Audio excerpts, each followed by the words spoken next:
محستی گنجوی و عمر خیام.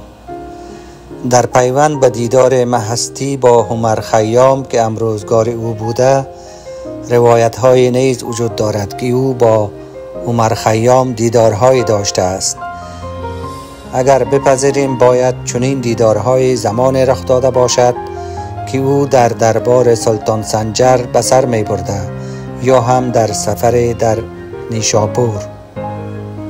با یک مقایسه در میان چهارگانی های محستی و عمر خیام در میابیم که چهارگانی های این دو شاعر چه از نظر زبان و چه از نظر نگرش به هستی و زندگی همگونی های زیادی دارند.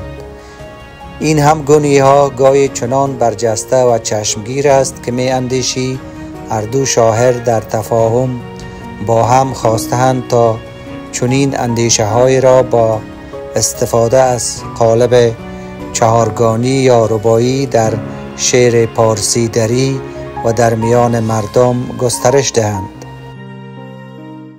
هنگام صبح اگر بت اور سرشت، پرمی قدحی به من دهد بر لب کشت. هرچند که این سخن بر من باشد زشت، سگ بیز من ار ایچ کنم یاد بهشت. از رباعیات محستی گنجوی. و اینک رباعی از عمر خیام در امین وزن و قافیه. در فصل بهار اگر بت اور سرشت، یک ساغر می دهد مرا بر لب کشت. هرچند به نزد عامه این باشد زشت، سگ بیز من است اگر برم نام بهشت. رباعیات حکیم عمر خیام. وقتی این دو چهارگانی را از نظر موضوع، زبان و نگاه برخاسته از فلسفه لذت‌جویی یا ایدونیسم با هم مقایسه کنیم، نمیتوانیم بگوییم که شاعر پیشگام کدام یک بوده است، عمر خیام یا محستی گنجوی، جز آن که شهرت خیام ما را بران انگیزد که بگوییم محستی به دنبال خیام گام برداشته است. خوشباشی و خوش و شادکام زیستن یکی از اندیشه های پایه‌ای عمر خیام در چهارگانی های اوست.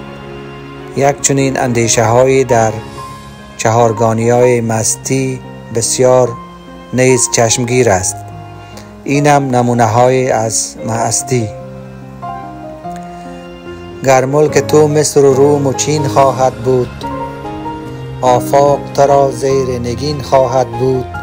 خوش باش که عاقبت نصیب من و تو، 10 گز کفن و 3 گز زمین خواهد بود. در وقت بهار جز لب جوی مجوی، جز وصف رخ یار سمن روی مجوی. جز باده گلرنگ به شبگیر مگیر، جز زلف بتان عنبرین بوی مبوی.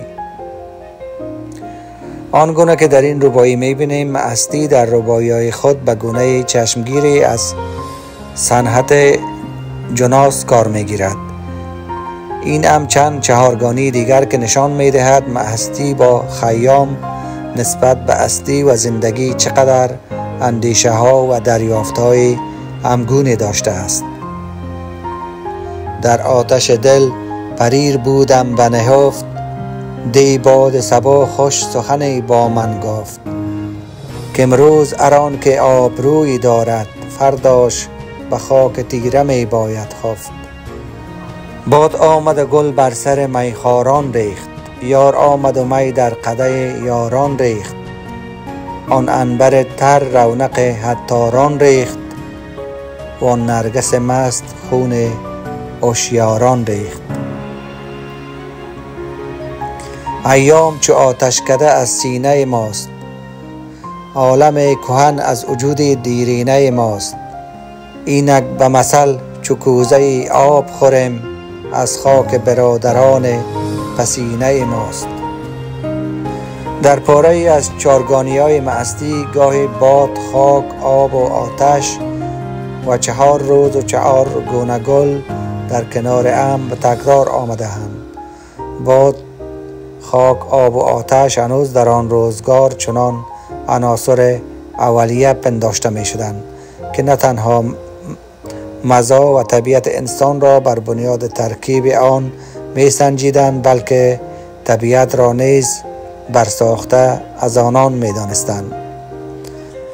کردی به سخن پریرم از اجر آزاد، بر وعده بوسه دی دلم کرده شاد.